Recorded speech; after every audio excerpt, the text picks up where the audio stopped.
Bismillahirrahmanirrahim. Assalamualaikum warahmatullahi wabarakatuh. Perkenalkan, nama saya Muhammad Farhan Maulana Iskandar dengan NIM 1193060047. Kali ini saya akan mereview materi mata kuliah Politik Hukum Islam dari pertemuan ke-9 sampai pertemuan ke-15.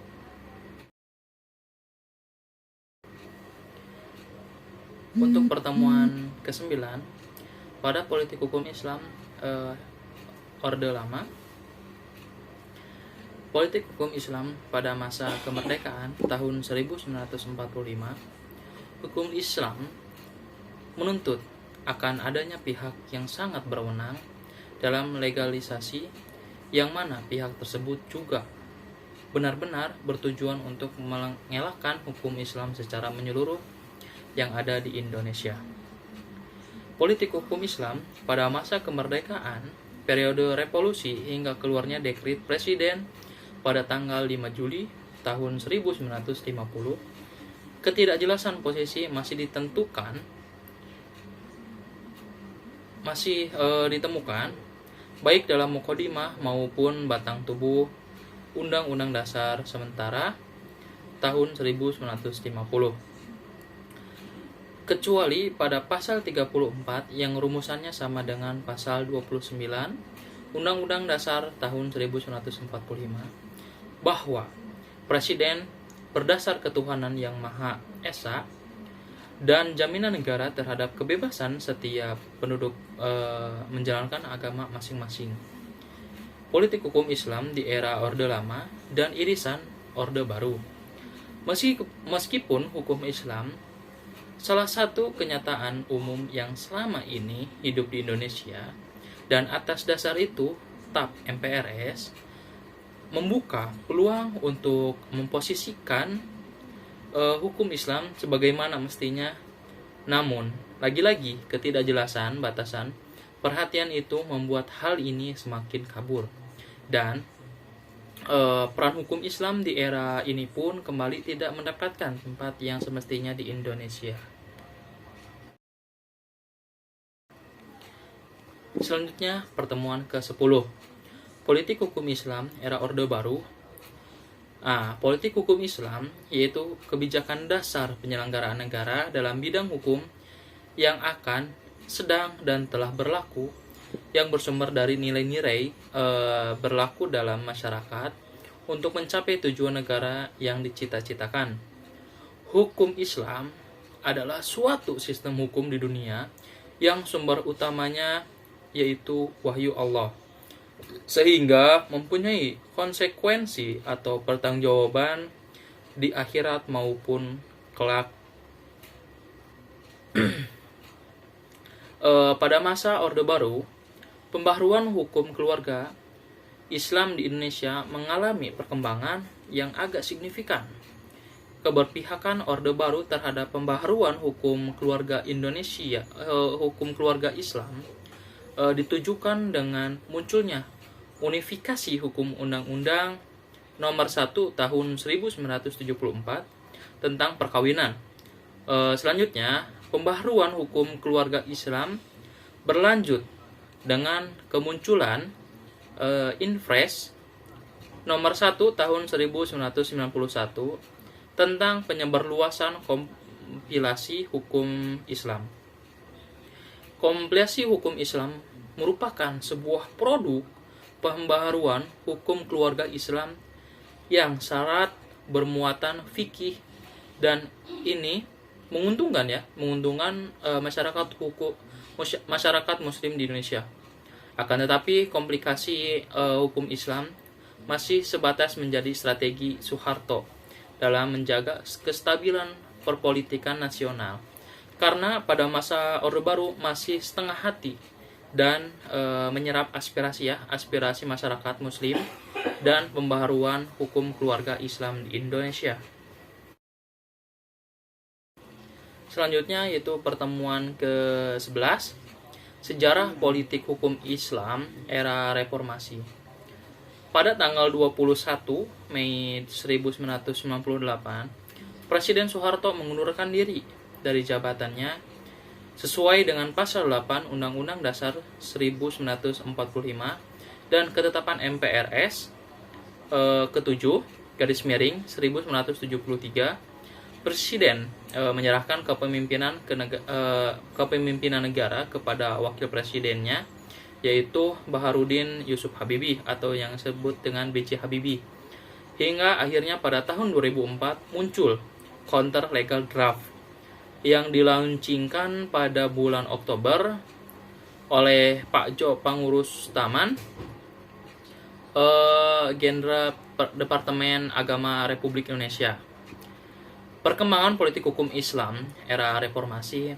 Perkembangan Islam pada era reformasi diikuti perkembangan hukum Islam secara kultural. Secara garis besar, pembaharuan hukum Islam dibagi wilayah. Pembaharuan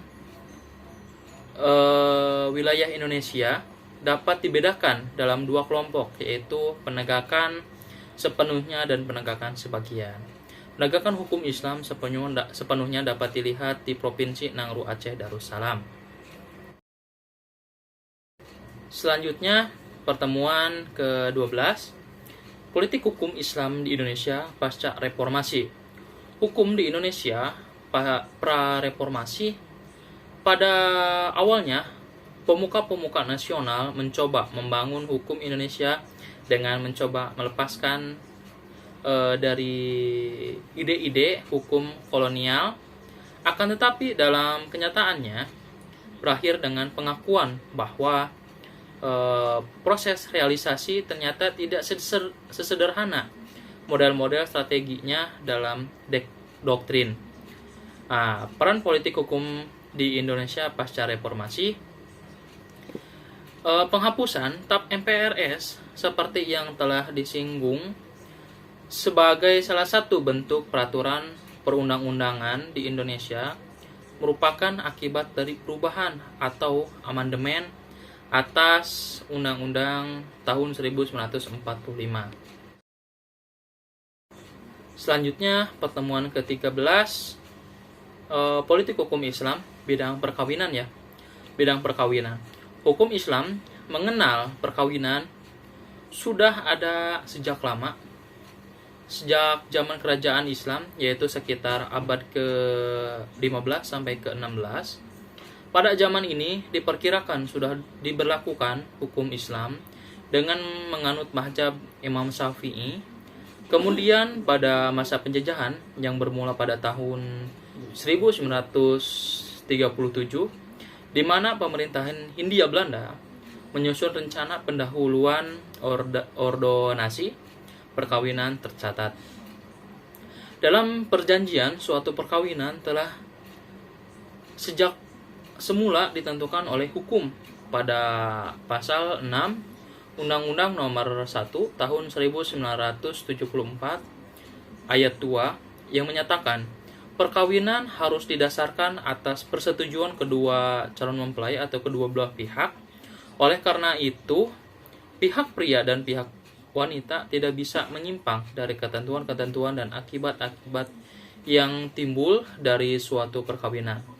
Mereka yang harus taat pada peraturan-peraturan hukum yang berlaku mengenai hak-hak dan kewajiban masing-masing pihak selama dan sesudah bersama itu berlangsung juga mengenai kedudukan dalam masyarakat dari anak-anak keturunannya. Suami istri tidak leluasa menentukan sendiri syarat-syaratnya, melainkan terkait kepada peraturan-peraturan yang telah ditentukan sebelumnya. Selanjutnya, pertemuan ke-14, politik hukum Islam dalam bidang ekonomi.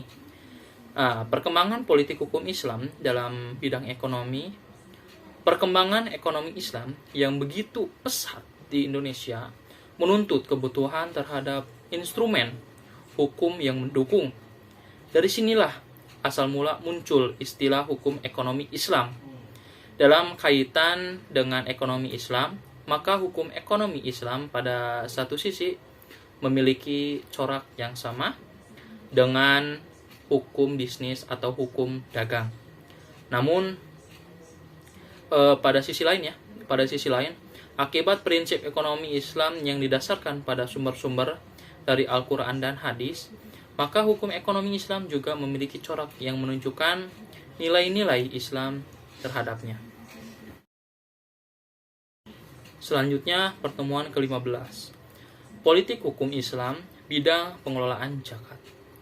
Zakat mengandung pengertian tumbuh dan berkembang karena dengan zakat itu sendiri diharapkan harta seseorang terus bertumbuh dan bertambah baik dalam bentuk nyata di dunia maupun di akhirat kelak.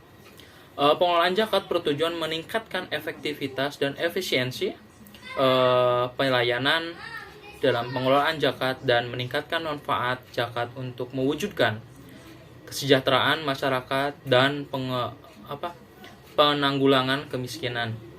Politik Islam diartikan sebagai aktivitas politik sebagian umat Islam yang menjadikan Islam sebagai acuan nilai dan basis solidaritas berkelompok dalam Undang-Undang nomor 23 tahun 2011 tentang pengelolaan zakat politik.